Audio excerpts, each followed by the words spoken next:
Ladies and gentlemen, please welcome back Jane Wales and Jonathan Visbal. So I first want to say thank you to Ivo and Peter. That was great. Thank you. Well, Jane, here we are. Successful conclusion of another Global Philanthropy Forum conference. It's also the end of an era. And I could sit here and talk about, what a wonderful, iconic, and thoughtful leader you've been. But what I'd rather do is ask you a few questions and say, okay, you founded Global Philanthropy Forum 18 years ago. It's come a long way. And what are you most proud of during those 18 years? Well, first of all, that I co-founded it, right? So it was born out of a conversation that still goes on. But I think it's hard to think about what I'm proud of. I think it's easier to think about what makes me so joyful about it. Global Philanthropy Forum has been about identifying problems that matter and developing strategies that can make a difference and finding people to partner with to make that difference. And so in the end, I think what makes me so joyful about the Global Philanthropy Forum is the people. I mean, it's because of the people that we can peer into problems like what's going on at the border, like we heard about yesterday, or peer into the soul of Christian Piccolini, to talk about what led him to the choices he made, and fortunately led him out of those choices. And it's because of people that we have this expanding community of philanthropists that include philanthropists from the Global South, with Brazil Philanthropy Forum, the Africa Philanthropy Forum. And I guess you've heard me say this before, Jonathan, I have this bias. I think that the next new wave of innovation in philanthropy will come from the Global South, and there'll be a South-South transfer. So just knowing that community, that vibrant community exists, and the people who drive it, give me tremendous joy. And if you were to think, what are your hopes for it now that you're going to be leaving the organization? What's your dream? I think what's wonderful about the Global Philanthropy Forum is it never needed a leader. It just needed a matchmaker, and which I like doing. So, and I think that matchmaking will go on, except that you all will be doing it, and you already are. I shouldn't act like that's new. And so, my hope or my realization is that in many ways I'm not needed, which is which is good. A good thing is it makes me feel very proud. That's where the pride comes in, and I think is that it will live on and continue to not only expand but deepen, and play such an important role in people's lives. And I hope others mimic us and replicate us. But most of all, Jonathan, I mean, this is sad for me because I'm leaving a wonderful home. The World Affairs Council has been extraordinary. Jonathan has been our chairman. And the World Affairs Council gave me permission, and Susie permission, and others who've worked with me, to focus as much energy and thought and enthusiasm on the Global Philanthropy Forum, when there were other things we were supposed to be doing, and I promise we did them.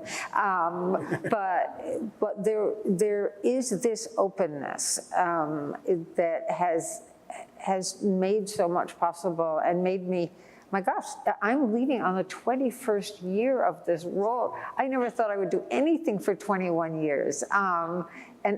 It's just flown by because innovation is encouraged and nurtured, and I'm going to have a really lucky successor.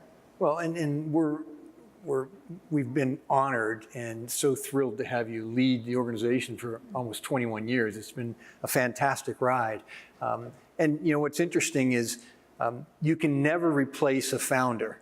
What you can do is build on your legacy and take it to the next level. Having been a professional recruiter for almost 20 years and been here in the Valley, you look at companies like Hewlett-Packard, you look at Intel, and yes, they had founders that were iconic founders, but those companies went on to do great things. And I believe also that Global Philanthropy Forum and World Affairs will go on to do great things because of your leadership and what you've done. Well, not because of my leadership, but it will happen. Let me just say, I mean, having declared myself unnecessary, let me know that there are people who really are necessary. and you know, that's, you all have spoken over the past several weeks with Megan and with Angie and with Carla, and boy, would it be impossible without them. In fact, are they standing there? I can't tell who's standing there, but we've also, you know, there's Jared Sport, who you don't see because he's upstairs editing the film clips and the reel of the video reel of what's happened here. But Johanna Egan, so Peter's daughter volunteered, so we got and worked very hard. But Lucia, Susie Antonian, as I mentioned, Sylvia Tatum, Claire, Emily, Isaac. But to just give you a feel, you know this because you're so, you know, you lead the culture that World Affairs is about.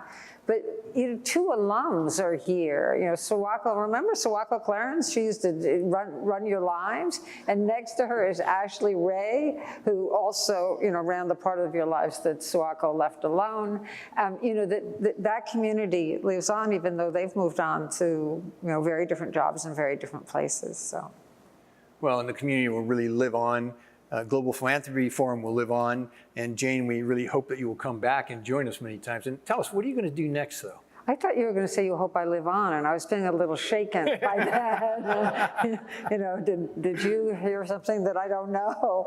What do you say? Well, what am I going to do now? Oh, more of the same. Well, my heart's always going to be here, but don't tell Aspen Institute that. I'm moving on to the Aspen Institute, where I'm to be vice president and to run a program on philanthropy and social innovation. And actually, Ashley's with me there.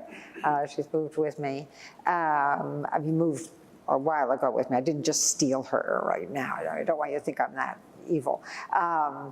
And there we will partner with the Global Philanthropy Forum whenever you want to, because it'll be focused on much of the same thing. So it'll be fantastic. It'll be fun. Well, if you don't have enough of a fix of Jane, please come by on May the 20th. We'll have the World Affairs Annual Awards Dinner, and we're going to be honoring Jane there also. We have 3 great honorees this year, and it'd be great to see you all there.